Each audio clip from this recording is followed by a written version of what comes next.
नमस्कार दोस्तों, मैं हूँ राज शर्मा। तो चलें दोस्तों आज की कहानी की सफ़र पर। दोस्तों ये कहानी है संदीप जी की भेजी हुई। संदीप जी शहर में रहते थे, मेहनत मजदूरी करते थे, लेकिन पैसा उनके पास रुकता ही नहीं था।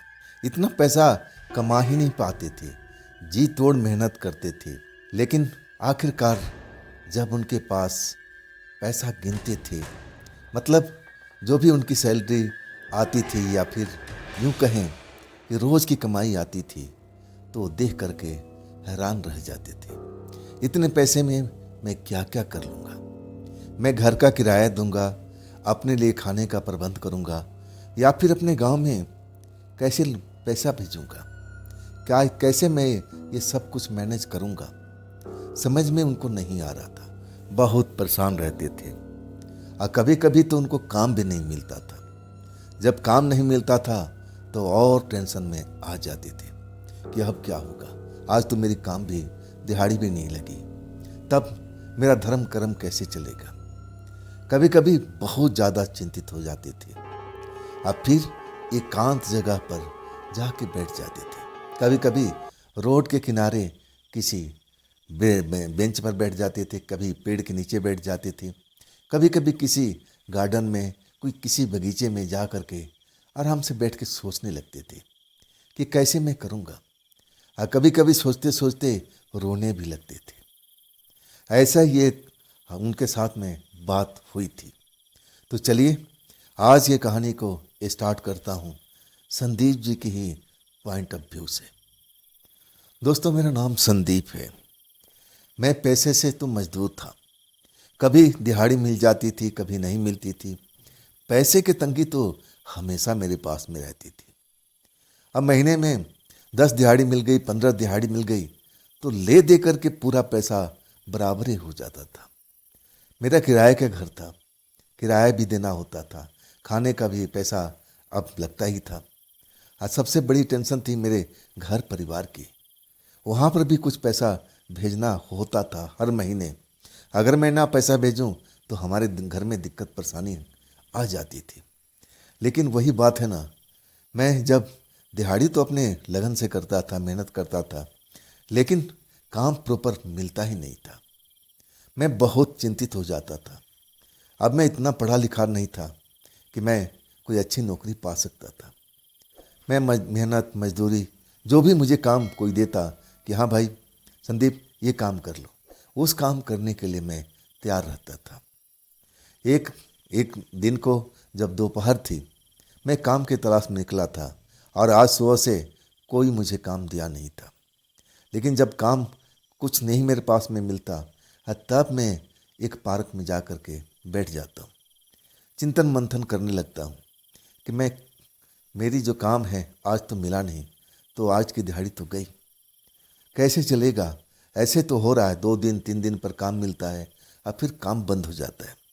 कैसे मैं अपनी ज़िंदगी को पार लगा सकूँगा।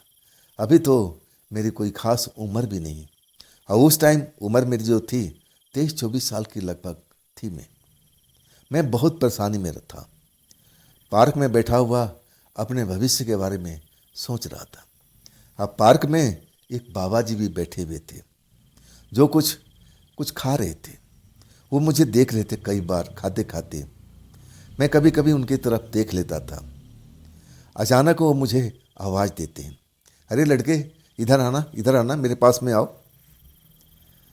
मैं उनके पास में चला जाता हूँ और तब कहते हैं, भूखे हो ना। मैं कुछ बोलता ही नहीं हूँ। मेरी ऐसी आदत नहीं थी कि मैं किसी से झट से खाना पानी ले लूँ। मैं सर हिला देता हूँ कि नहीं, मुझे भूखा नहीं हूँ। और तब कहते बैठो बैठो, ये लो प्रसाद समझ लो इसको। कुछ मिठाई देते हैं, कहते हैं इसको प्रसाद समझ करके ग्रहण कर लो, बैठो आराम से। और तब तक मैं कुछ भोजन मैं भी कर लेता हूँ। अब प्रसाद समझ के दिए थे तो मना भी नहीं कर सकता था, उसको मैं अब ग्रहण करता हूँ। और तब तक बाबा जी अपना भोजन पानी भी कर चुके थे। पानी पीने के बाद कहते हैं, बेटे तुम यहाँ पर कर क्या रहे हो, तुम तो यहाँ का लगते नहीं है। मैं कहने लगा, बाबा जी मैं गांव देहात का रहने वाला हूँ, यहाँ पर नौकरी की तलाश में आया था। अभी तक कोई ढंग का काम मिला ही नहीं है। तब मैं खाली कैसे बैठ सकता हूँ। जो भी मुझे मेहनत मजदूरी मिलती है मैं कर लेता हूँ। आज मुझे कोई काम नहीं मिला, मैं बहुत परेशान था। तब मेरा मन माना, मैं जा कर के यहाँ पर कभी कभी आ जाता हूँ, यहाँ बैठ जाता हूँ, यहाँ थोड़ा मन की शांति मिलती है। तब बाबा जी मेरी तरफ देखते हैं, कौन से गांव के रहने वाले बेटा? मैं अपने गांव का नाम बताता हूँ। तब कहते हैं, चिंता मत करो, मैं तुम्हारी बात को समझ गया हूँ। मैं तुम्हें एक चीज़ देता हूँ, उस चीज़ को अपने हमेशा बटुआ में रखना।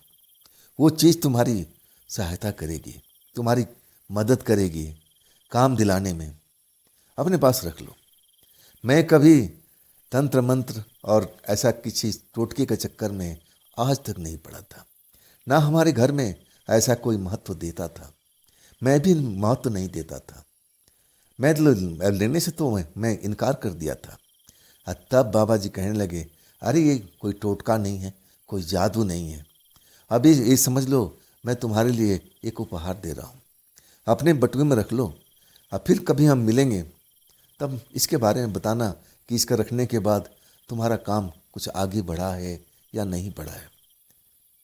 मैं अनमने भाव से अपना जेब में रख लेता हूँ।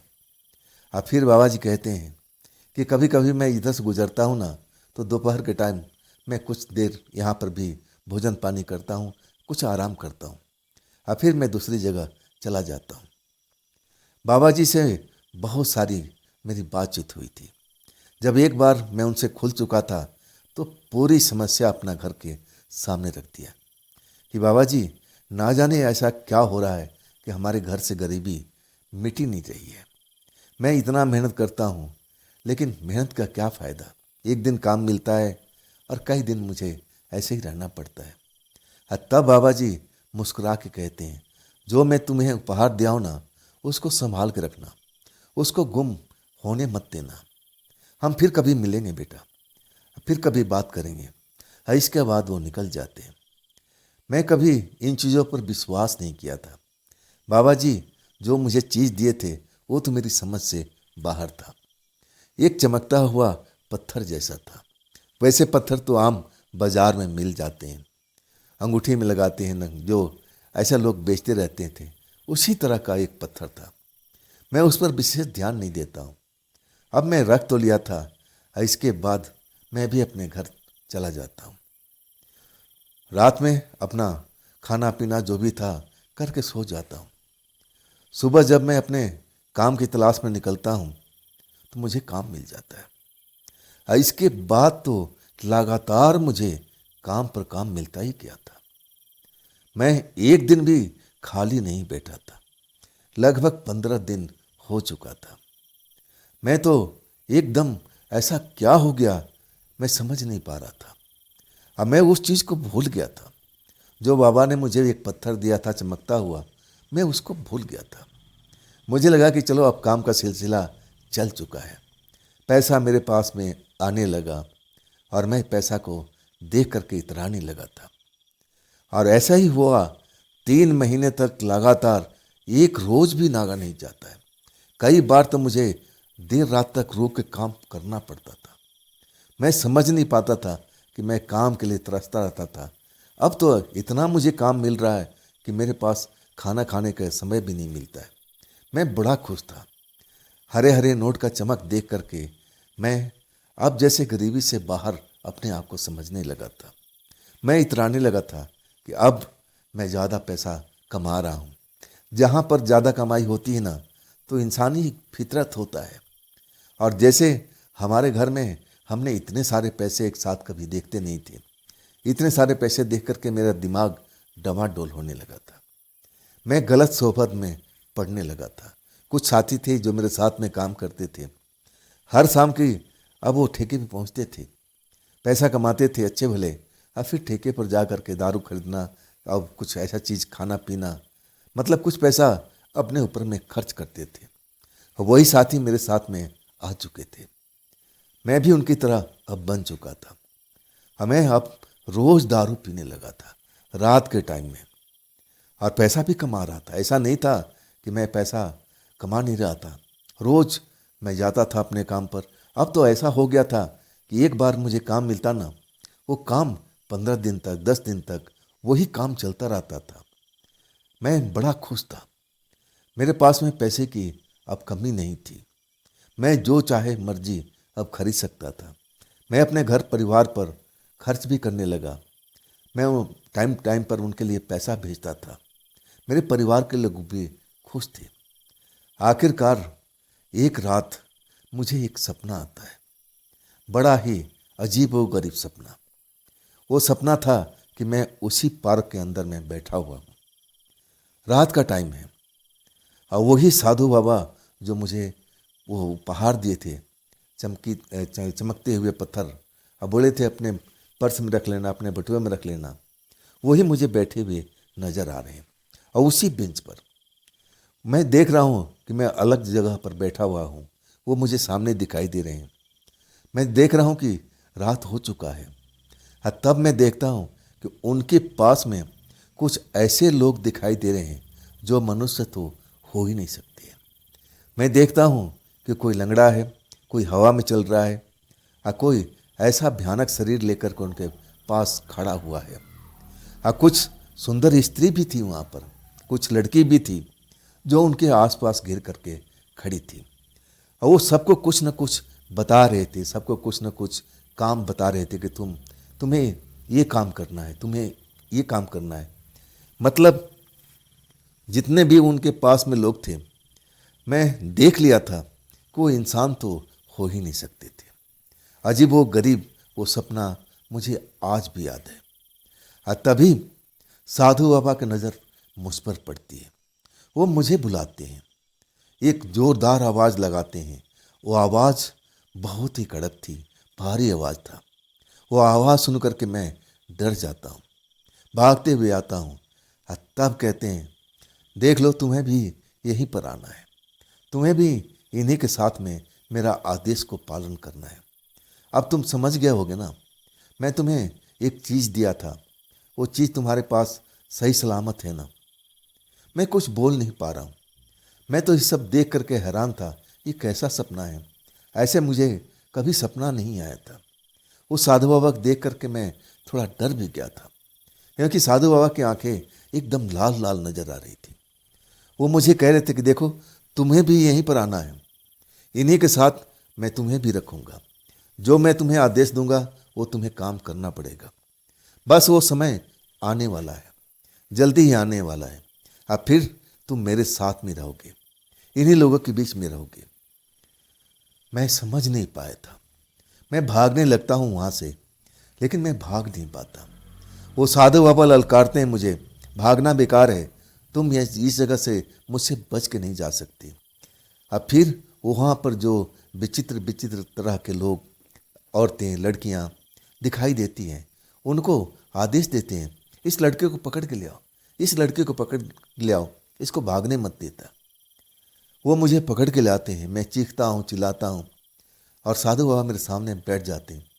तुम मुझसे कहाँ भाग के जाएगा, मैं तुम्हारे लिए बहुत कुछ किया हूँ, अब वो तुम्हें लौटाना है।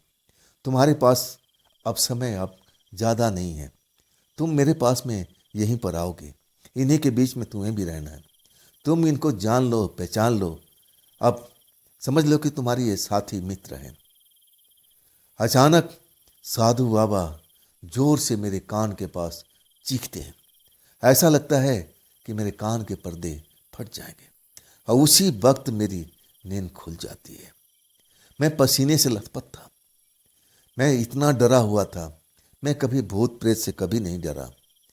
मैं समझने की कोशिश करता हूँ कि मेरे साथ में क्या हुआ था, क्या हुआ था। ऐसा विचित्र सपना मैंने कभी देखा नहीं था, इतना डरावना सपना। मैं अपने आप को भूत प्रेत के पास में पा रहा था। और वो साधु बाबा जो मुझे स्वीट खिलाए थे, मिठाई प्रसाद के रूप में दिए थे, और इसके बाद वो एक चमकीला हुआ पत्थर दिए थे, वही साधु बाबा तो थे, लेकिन आज उनका चेहरा बड़ा अलग था। उनकी आंखें लाल लाल सी रोशनी सी निकल रही थी। ये मुझे कह रहे थे, तेरे पास में ज़्यादा वक्त नहीं है, तेरे पास में ज़्यादा वक्त नहीं है, मैंने तेरे को बहुत कुछ काम दिया, अब तू मेरे काम में आएगा। मेरे पास में आएगा। मैं बहुत डर जाता हूँ। लेकिन सपना तो सपना था। मुझे लगा कि ये सपना ही तो है, क्या होगा, क्या मेरा वो साधु बाबा बिगाड़ लेंगे। तब मुझे ध्यान आने लगता है कि साधु बाबा ने मुझे एक चमकीला पत्थर दिया था जो मैं अपने पर्स में रखा था। मैं उसी रात, अभी सुबह नहीं हुआ था, मैं अपने पैंट की जेब से पर्स निकालता हूँ और उस पत्थर को ढूंढने लगता हूँ। लेकिन वो पत्थर मेरे बटुए में मिलता ही नहीं है। मैं घर का कोना कोना छान मारता हूँ, कहाँ गया वो पत्थर, कहाँ गया, कहाँ गया पत्थर, लेकिन वो पत्थर मिलता ही नहीं है। इसके बाद मैं बहुत ज़्यादा परेशान हो जाता हूँ। सपना का अर्थ निकालने की कोशिश करता हूँ कि आखिर ये सब मेरे साथ में ऐसा क्यों हुआ था, क्या साधु बाबा, क्या है ये। लेकिन अब सुबह होता है, अब काम पर भी जाना था। अब इसके बाद दोपहर में लंच के टाइम में अपने साथी जो थे इसी सपने के बारे में सब कुछ बताता हूँ। तब कहते हैं मेरे साथी वगैरह, अरे छोड़ ने यार, हर कोई सपना देखता है, कोई अच्छा सपना देखता है, कोई बुरा सपना देखता है, सपना तो है, इसमें तुझे फिक्र करने का कोई जरूरत नहीं है। और रहा उस पत्थर का सवाल, अरे छोटा सा पत्थर था, कहीं गिर गया होगा, उस पत्थर से ना होने से तुझे कोई फर्क पड़ा है। अब जब तुझे काम मिल रहा है तो पत्थर का उसमें महत्व क्या है। मैं बताता हूँ कि वो साधु बाबा कह रहे थे कि तेरे पास में ज़्यादा वक्त नहीं है, इसका क्या मतलब है। मेरे साथी मेरी तरफ देख करके हंसने लगे। तो भूत प्रेत को मानता नहीं है ना, तो ऐसा कभी मुझे आज तक कोई बात करते हुए सुनाई दिया है, तो कैसे पड़ गया इनके चक्कर में। अरे कोई भूत वूत नहीं होता है, ये सब बकवास चीज़ें हैं, इनके बारे में ज़्यादा सोचा समझा मत कर। उस पल तो मैं मान जाता हूँ, दिमाग से बातें निकालने की कोशिश करता हूँ, लेकिन निकलता नहीं है। रात आती है, अपने कमरे में सोया रहता हूँ। अब फिर वही जगह मुझे दिखाई देती है, पार्क में। मैं उसी जगह पर हूँ, रात का टाइम है। मैं देख रहा हूँ वहाँ पर सिर्फ साधु बाबा हैं।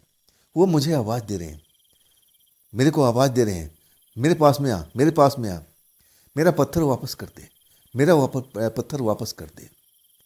मैं बोलने की कोशिश करता हूँ कि मेरे पास में पत्थर नहीं है। मैं उनको समझाने की कोशिश करता हूँ कि मेरे पास में कोई पत्थर नहीं है। तब वो मुझ पर नाराज़ हो जाते हैं और कहते हैं कि अब तेरा वक्त आ चुका है, तेरे पास से पत्थर गायब होने का मतलब तेरी समय अब पूरा हो चुका है, अब तुझे मेरे पास आना ही होगा, मैं तुम्हें जल्द इसी जगह पर लेके आऊँगा। मैं डरता हूँ, चीखता हूँ, तभी मेरी आँख खुल जाती है। मैं पसीने से लथपथ था। इतना भयानक सपना देखने के बाद मैं बहुत डर चुका था, रोम रोम मेरा खड़ा था। मैं सारी रात फिर सो नहीं पाता हूँ, उस सपना का मतलब समझने की कोशिश करता हूँ, लेकिन कोई भी मैं मतलब समझ नहीं पाता हूँ। आखिरकार सुबह मैं अपने दोस्तों के पास काम में पहुँचता हूँ और रात का बताता हूँ सपना कि देखो भाई, वही सपना मेरे पास में कल भी मेरे पास में आया। वो साधु बाबा मुझ पर नाराज थे, कह रहे थे कि मेरा पत्थर लौटा दे, और मैं बोलता हूँ कि मेरे पास में पत्थर नहीं है। और तब कहते हैं कि पत्थर गायब मतलब तेरा समय नज़दीक आ गया, अब तो तू मेरे पास में जल्द से जल्द आ जाएगा। वो लोग मुझ पर हंसते हैं, मेरा साथी दोस्त मुझ पर हंसते हैं और कहते हैं, अरे तुम किस ज़माने में जी रहा है भाई, ये ज़माना विज्ञान का ज़माना है, ये भूत प्रेत का ज़माना नहीं है। अब तुम इस पर क्यों अपना दिमाग खराब कर रहे हो, ऐसा कुछ भी नहीं होगा तुम्हारे साथ में। लेकिन मैं बहुत डरा हुआ था, मैं बहुत डरा हुआ था। मैं उनको जाहिर नहीं कर रहा था कि मैं इतना डरा हुआ हूँ। आखिर वो साधु बाबा मुझे 2 बार सपने में क्यों नजर आए, क्यों मुझे अपने पास बुला रहे थे, यही चीज़ मुझे समझने की मैं कोशिश कर रहा था, लेकिन मैं समझ बिल्कुल नहीं पा रहा था। मेरे साथी ये सब मानने से इनकार कर रहे थे। उनका कहना था कि कोई भूत प्रेत नहीं होता, कोई जादू टोना नहीं होता है, ये सब अंधविश्वास है, इन चीज़ों पर तुम्हें दिमाग खराब करने की ज़रूरत नहीं है। अपना मेहनत करो, अपना काम करो, अपना पैसा कमाओ और अपना ऐश मौज करो, यही तो ज़िंदगी है। तुम अपनी ज़िंदगी जियो, ज़्यादा टेंशन में मत रहो। लेकिन मैं टेंशन मुक्त नहीं था, डर तो अंदर में बैठा हुआ था। शाम को बोतल लेके जाता हूँ घर पर, मैं अपना गम दूर करने की कोशिश करता हूँ, अपने टेंशन को भुलाने की कोशिश करता हूँ। कुछ ज़्यादा ही मैं आज ड्रिंक कर लिया था। मैं 2-3 पैग पीता था और आज 2 पैग और ज़्यादा हो गया था। इसके बाद मुझे गहरी नींद आ जाती है। सब कुछ मैं भूल जाता हूँ। जिस चीज़ के लिए मैं आज इसका इस्तेमाल किया था वो काम में आई थी। मैं टेंशन मुक्त हो जाता हूँ, मुझे गहरी नींद आ जाती है। इसके बाद जब मेरी आँख खुलती है ना, कमरे का नक्शा ही बदला हुआ था। मैं देख रहा हूँ कि मैं अपने घर में ही हूँ। मेरे घर के आसपास, मेरे बिस्तर के आसपास कुछ ऐसी शक्तियाँ मुझे नज़र आ रही हैं जो इस टाइम मुझे घर के अंदर होना नहीं चाहिए। जो पार्क में मैं देखा था सपने के अंदर में, कुछ ऐसी ही शक्तियाँ मेरे कमरे के अंदर मौजूद थी, जो देखने में भी डरावनी, किसी की बड़ी बड़ी आंखें, भयानक आंखें। ऐसे ही लोग मुझे अब उस जगह पर नजर आते हैं। उन लोगों को मैं देखता हूँ, अभी ऐसा लगता है कि मैं सपने की दुनिया में हूँ, लेकिन सपना नहीं था, ये सब रियल टाइम में मेरे साथ में चल रहा था। मैं उनको देखता हूँ, पूछता हूँ कि आप लोग कौन हैं, यहाँ क्या कर रहे हो। वो लोग मुझे बिल्कुल हिलने नहीं देते हैं, मुझे बिस्तर से उतरने भी नहीं देते हैं। मैं उतरने की कोशिश करता हूँ, मैं उतर नहीं पाता। तभी वही साधु बाबा मुझे नजर आते हैं, लेकिन बड़ा विचित्र उनकी आंखें, जैसे मैंने सपने में देखा था वैसे ही वो नजर आ रहे थे। कह रहे थे जैसे वो भूत प्रेत से बात कर रहे हो, जो उस हमारे कमरे में थी उस वक्त में। घर का कोना कोना तलाश कर लो, पत्थर आसपास यहीं पर होना चाहिए। उस पत्थर की मुझे ज़रूरत है, वो पत्थर कहीं से भी ढूंढ कर निकालो। मैं ये सब देख करके हैरान हो जाता हूँ, डर जाता हूँ, चीखने की कोशिश करता हूँ, लेकिन चीख नहीं पाता हूँ। मैं इतना कभी डरा नहीं था जो आज मैं इतना डरा था। मुझे लगा कि ये भयानक सपना ही है, सपना टूट जाएगा, अब मेरा डर गायब हो जाएगा। लेकिन मैं अपनी चिकोटी काटता हूँ कि मैं सपने में हूँ या वास्तविक दुनिया में हूँ, तब मुझे दर्द का एहसास होता है और तब मैं समझ पाता हूँ ये मेरा सपना नहीं है।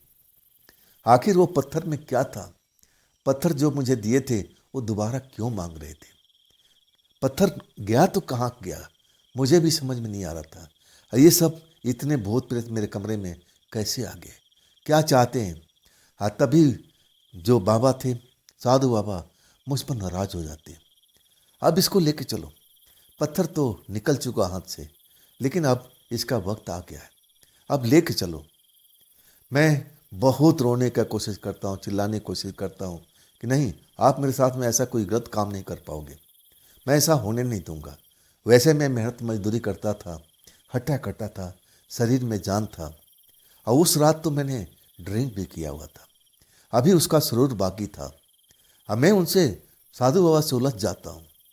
मैं कहता हूँ आप मेरे साथ में कुछ गलत हरकत नहीं कर सकते। मैं भागता हूँ और मैं इसमें कामयाब भी हो जाता हूँ। वो लोग रुक जाते हैं जब मैं अपना रूप दिखाता हूँ, मैं गुस्से वाला रूप, कि आप लोग मुझे रोक नहीं पाओगे, आप लोग मेरे कमरे में कैसे आए। मैं दरवाज़ा खोलता हूँ और इसके बाद मैं बाहर की तरफ दौड़ लगा देता हूँ। एक गली छोड़ कर के मेरा वो दोस्त रहते थे, मैं उनके पास दौड़ते हुए भागता हूँ और वो लोग, साधु बाबा, वो भूत प्रेत मेरे पीछे लगे रहते हैं। इसको छोड़ना नहीं, इसको छोड़ना नहीं। लेकिन कमाल की बात थी कि अभी तक किसी ने मुझे हाथ भी नहीं लगाया था, मुझे टच भी नहीं किया था। वो चाहते तो मेरे साथ में ना जाने क्या क्या कर सकते थे। उनके पास में तो शक्ति ही शक्ति थी। ऐसा कुछ जरूर था मेरे साथ में जो मुझे छू नहीं पा रहे थे। मैं अपने दोस्तों की जाके दरवाज़ा खटखटाता हूँ, दरवाज़ा खोलो, दरवाज़ा खोलो। और वो भी दोस्त नशे में होते हैं, बड़ी मुश्किल से उनकी नींद खुलती है और तब दरवाज़ा खोलते हैं। और वो साधु बाबा कुछ ही दूरी पर मुझे खड़े दिखाई दे रहे थे और उन्हीं के आसपास में वो भूत प्रेत भी थे। मेरा दोस्त कहते तू इस वक्त में, अरे भाई अभी रात है, सुबह नहीं हुई है, जाके घर पर आराम कर ले, तो लगता है ज़्यादा पी लिया है, जा आराम कर ले, सुबह होगा तो आएगा, तब हम लोग काम पे चलेंगे। और तब मैं कहता हूँ हटो, मेरे को अंदर जाने दो, अंदर जाने दो। वो लोग घबरा जाते हैं, क्या बात हो गया, क्या बात हो गया। और तब मैं कहता हूँ बाहर देखो, बाहर देखो। वो मेरे साथी बाहर निकल कर देखने लगते हैं, लेकिन उन लोगों को कोई ऐसा चीज़ दिखाई नहीं देता। ना तो बाबा नजर आ रहे थे, ना वहाँ पर खड़े हुए भूत प्रेत। कहते हैं देख कोई बाहर नहीं है, किसकी बात कर रहा है। तब मैं कहता हूँ तुम लोग को बताया था ना कि मेरे साथ सपने में ऐसा हुआ था। मुझे लगता है कि वो सपना नहीं था और आज ही मेरे साथ में ऐसा हुआ है। वो साधु बाबा उस पत्थर को ढूंढ रहे हैं और कह रहे हैं कि अब नहीं मिलेगा तो इसका समय आ चुका है। वो पत्थर गायब हो चुका है, अब इसको लेके चलो। वो मुझे मारना चाहते हैं, मेरे आत्मा निकाल के लेके जाना चाहते थे। जो बात कर रहे थे मैं सब अपने दोस्तों को बता देता हूँ। दोस्त भी मेरे बात सुन के हैरान थे। कह रहे थे कहाँ कोई है, तेरा दिमाग खराब हो गया है, तू आज को ज़्यादा ही पी लिया है और तभी तेरे साथ में ऐसा हो रहा है। मैं उनकी बात का परवाह नहीं करता हूँ। कहता हूँ आओ मैं तुम्हें दिखाता हूँ। मैं जब गेट पर खड़ा होता हूँ तो वो लोग मेरी तरफ घूरते हुए नजर आते हैं, लेकिन वो मेरे दोस्त को बिल्कुल नज़र नहीं आ रहे थे। मैं कहता हूँ देखो ये सब खड़े हुए हैं, ये मुझे पकड़ के मारना चाहते हैं, तुम लोग को दिखाई नहीं पड़ रहा। और वो दोस्त कह रहे थे कि नहीं यहाँ कोई नहीं है, तेरा दिमाग हिल चुका है, तू पागल हो चुका है, आज तू ज़्यादा दारू पी लिया। ये कैसे हो सकता है भाई। मुझे नज़र आ रहे थे और मेरे दोस्तों को नज़र नहीं आ रहे थे। कमाल की बात थी। इसके बाद मैं बहुत डर चुका था। मैं कहने लगा मैं कहीं अपने घर नहीं जाऊंगा, मैं यहीं पर रुकूंगा। बाबा वो लोग चाह रहे थे कि मैं अपने घर पर जाऊं, आराम करूं, लेकिन मैं जाता नहीं हूं, तो मजबूरन मुझे भी उस घर में अब सुलाने की व्यवस्था करते हैं। मैं डरा हुआ था। मैं समझने की कोशिश करता था कि आखिर ये लोग मेरे पीछे हाथ धो के क्यों पड़े हुए हैं। क्या था उस पत्थर में, मुझे अभी तक समझ में नहीं आ रहा था। वो पत्थर मैं लिया जरूर था, लेकिन वो ना जाने कब कहाँ गिर चुका, मुझे तो कुछ भी मालूम नहीं है। आखिर उस पत्थर का राज क्या था जो साधु बाबा ने मुझे दिया था।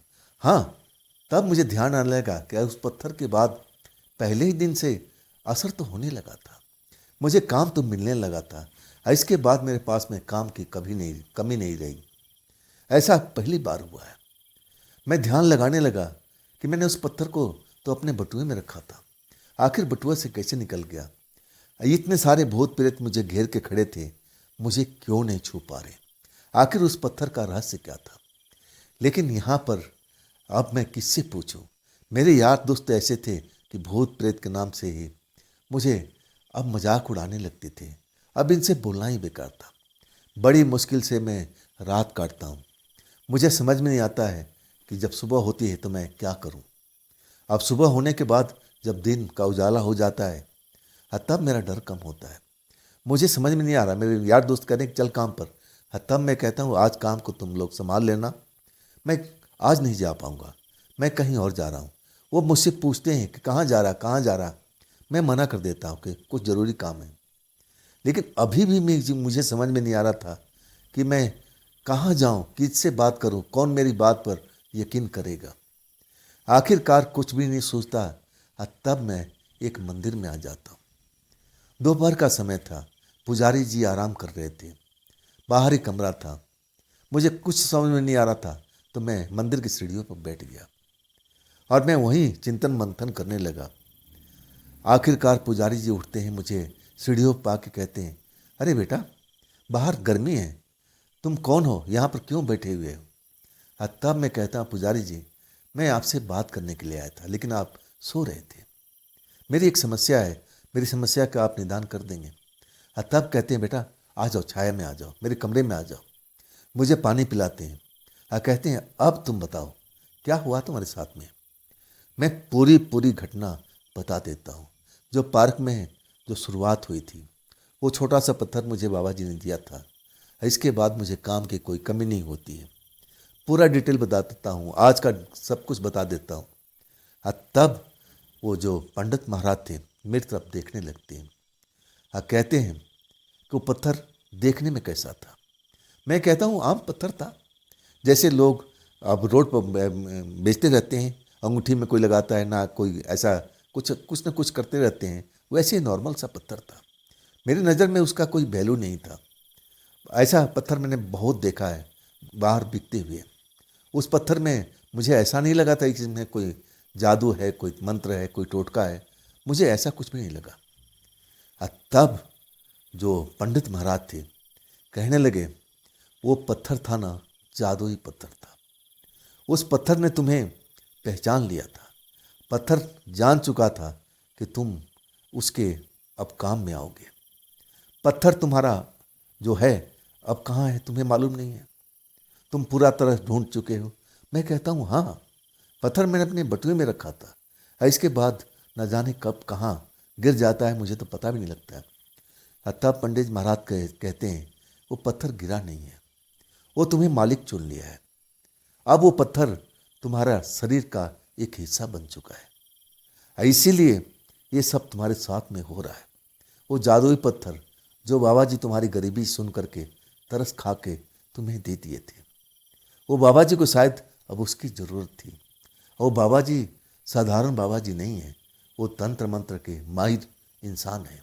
उनके पास में ऐसी शक्ति बहुत सारी है। उस पत्थर का कोई ना कोई काम होगा, और वो पत्थर के अब लालच में फिर से आ गए हैं कि मैंने गलत इंसान को पत्थर दे दिया, ये पत्थर मैंने गलती से दे दिया, वो पत्थर मेरे पास में होना चाहिए। अब वो पछता रहे हैं। इसके बाद जब पत्थर नहीं मिलता है, तुम्हें मारना चाहते हैं। वो समझ गए थे कि पत्थर तुम्हारा शरीर में घुल मिल गया है, अब तुमसे कभी अलग नहीं हो सकता है। इसीलिए तुम बता रहे हो कि वो इतने सारे भूत प्रेत थे जो तुम्हें छू नहीं पा रहे थे। उसका रहस्य यही है, वो पत्थर तुम्हारे शरीर के अंदर में है, इसीलिए भूत प्रेत तुम पर हाथ तक नहीं छू नहीं पा रहे थे। उनके पास में इतनी शक्ति होती है, वो बहुत कुछ कर सकते हैं। और बाबा जी समझ गए हैं, उनको भी लग रहा है कि अब पत्थर तो इसके शरीर में अब साथी बन चुका है, चलो इसका आत्मा ही निकाल लेते हैं। तभी तुम्हारे साथ में ये सब खेल कर रहे थे। तुम घबराओ मत, मैं सब कुछ सही कर दूंगा। वो जो पंडित जी थे ना, वो भी पहुँचे हुए थे। तब मेरे साथ में कुछ तंत्र मंत्र करते हैं, कहते हैं तुम निश्चित हो जाओ, ये जो पत्थर तुम्हारा साथी बना हुआ है तुम्हारे साथ कुछ बुरा नहीं होने देगा। लेकिन मैं ऐसा व्यवस्था कर दिया हूँ कि आज के बाद वो सब शक्तियाँ तुम्हारे पास बिल्कुल नज़र नहीं आएगी। इसके बाद ऐसा ही हुआ था। मैं तो अकेले सोने से भी घबराता था, डरता था कि वही सब शक्तियाँ मेरे पास में आ जाएगी, लेकिन कोई नहीं आता है। वो पत्थर जरूर चमत्कारी होगा। इसके बाद मैं मामूली सा इंसान जो अपने दिहाड़ी के लिए इधर उधर भागता रहता था, कोई दिहाड़ी मिल जाए, कोई काम मिल जाए, अब मैं ठेकेदार बन चुका हूँ। मेरे पास में बहुत सारे लेबर हैं, बड़े बड़े मैं काम लेता हूँ, पेटी कॉन्ट्रैक्ट लेता हूँ। वो पत्थर का ही चमत्कार था। इसीलिए वो साधु बाबा परेशान थे। वो चाहते थे कि किसी हाल में पत्थर जो मैंने गलती से दे दिया था और उसको वापस ले लूं। लेकिन अब पत्थर कैसे निकल सकता है, वो तुम्हारा शरीर का हिस्सा बन चुका है। इसीलिए तुम्हारे साथ में ऐसा बाबा जी खेल कर रहे थे कि तुम्हें अब इस जगह पर ले करके तुम्हारा आत्मा को निकाल लिया जाए। आत्मा उनके पास में चला गया तो सब कुछ वो पा सकते हैं। अब डरने की तुम्हें जरूरत नहीं है। तब से मैं बहुत रात को तो डर जाता था। जब मैं अकेले होता था ना, तो आसपास में जरा भी आहट होती थी, मुझे लगता था कि सब आत्माएं आ चुकी हैं, बाबा जी भी आ चुके हैं। लेकिन मेरे मन का वहम था। कई रातें तो अपने दोस्तों के पास बिताया था, लेकिन भाई कब तक किसी के घर में रहोगे। आखिरकार मुझे अपने घर में लौटना पड़ा था। मैं अपने घर में आ तो गया था, लेकिन सो नहीं पाता था। जरा सा आहट होते ही मेरी नींद खुल जाती थी। ऐसा लगता था कि वो आत्माएं मेरे घर के आसपास मंडरा रही है, लेकिन उनको मौका ही नहीं मिल रहा था। एक तो पंडित महाराज मेरे पर मेहरबानी करके मेरे शरीर के साथ में कुछ तंत्र मंत्र का प्रयोग किए थे, और दूसरा वो पत्थर मेरी जान की रक्षा कर रहा था। तो दोस्तों, ये थी आज की कहानी। ये कहानी आपको कैसी लगी कमेंट में ज़रूर बताइएगा। अगर आपके पास भी ऐसी कोई कहानी है, अपनी कोई आप बीती है, तो आप मुझे ज़रूर शेयर कीजिएगा। हाँ दोस्तों, ये भी चैनल आप ही का है, तो इसको भी अपना प्यार दीजिए, लाइक कीजिए, सब्सक्राइब कीजिए, शेयर कीजिए अपने दोस्तों को, और हाई वाले बटन को ज़रूर दबाइएगा। तो दोस्तों फिर मिलते हैं कल की रात इसी चैनल पर और इसी टाइम पर। आप लोग अपना ख्याल रखिएगा। नमस्कार।